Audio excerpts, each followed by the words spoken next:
Hi everyone! Today let's dive into the painting process of this peaceful corner I stumbled upon in the Peking University. Since moving to Beijing, I don't have my easel and oil paints with me, so I can only do digital oil paintings. And this is one of the two I have created here. So I saw this corner that day. I was instantly captivated by the way sunlight was dancing on the ground and surrounding areas. It was a moment I wanted to capture. I did take a photo, but as you can see, the photo does not really do it justice. So I know this is one of those instances where a painting would better convey a scene than a photo. I seldom paint landscape or architecture. Usually I prefer painting or drawing living things. Still life is fine as well if I find the object interesting. But yes, landscape and architecture paintings are not my forte. But I wanted to try and capture the visual effect of those lovely light patches. I love playing with light and shade. I love playing with value contrast. Breaking down a complex scene like this can be overwhelming.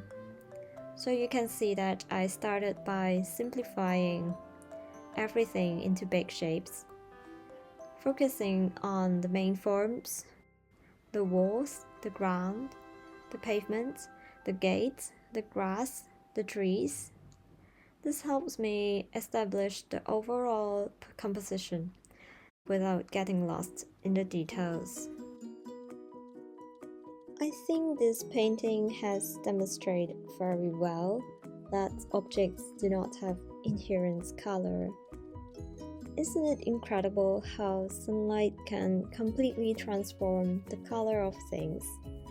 You cannot think of the pavement here as just gray, because when the sunlight shines on it, those parts become totally another color. It's like a canvas for the sun to paint its own vibrant hues. So it's better to think of colors as the product of a lighting condition and the object itself. So we cannot know what color the object would appear with our knowledge of that object alone. We must also consider the lighting condition. And unless you're painting completely from your imagination, otherwise you can just observe.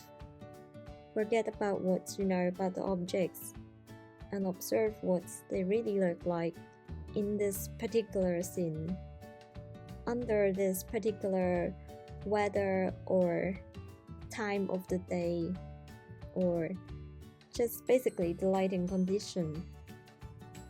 So use the color you see, but not the color you think you should use or you think the object should appear in.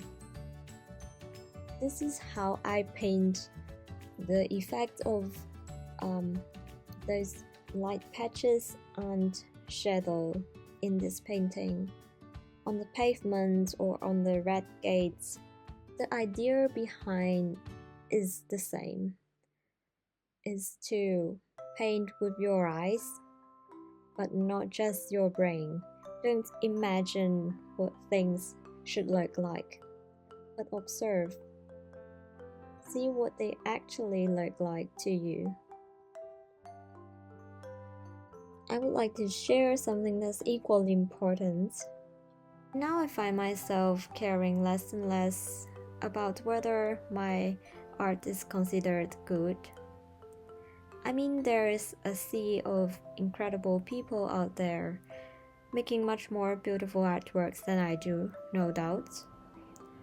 If I want to look at something beautiful, I can just go to their Instagram page or something like that. And I mean, now even AI can paint, right? In seconds. So when I do paint something myself, I want to focus on enjoying the process. Really, I believe that making art should first of all be a selfish act, a way to entertain oneself, the artist. If you have enjoyed your artwork, other people, the audience, will be able to feel it, to feel the joy or any positive or negative emotions that you communicate through your work.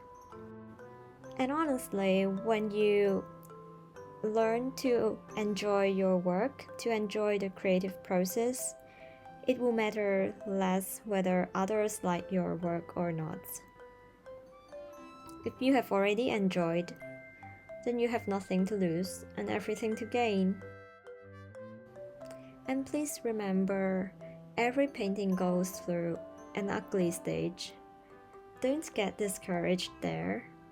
It's a normal part of the process, and it occurs to every artist.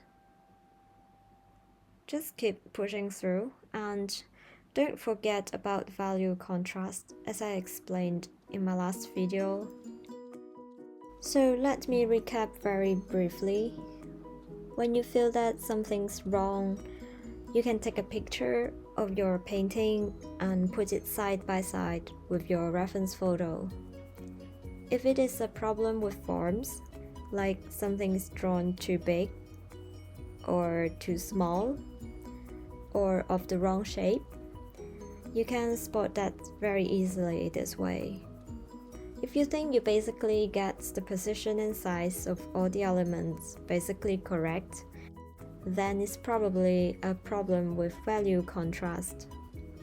So now turn both the photos of your painting and your reference photo into black and white, or into grayscale. You'll instantly see if certain areas in your painting have to be lighter or darker, and you can adjust accordingly. Most painting problems can be traced back to issues with either value or form or both.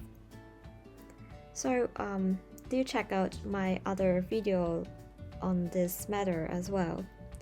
Basically, I cover these points in almost all of my narrated videos because these are like very important points. Most painting problems can be traced back to issues with either value or form or both. Do check out that video as well for a more detailed explanation.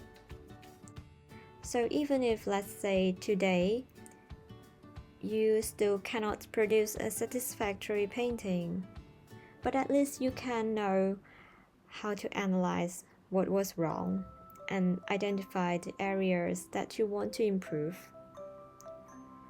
Now I will leave you to watch the painting slowly unfold, and leave a comment if you have any thoughts or feedback or questions, advice, or if you are a fellow artist, please share with me your tricks in conveying light and shade in your paintings.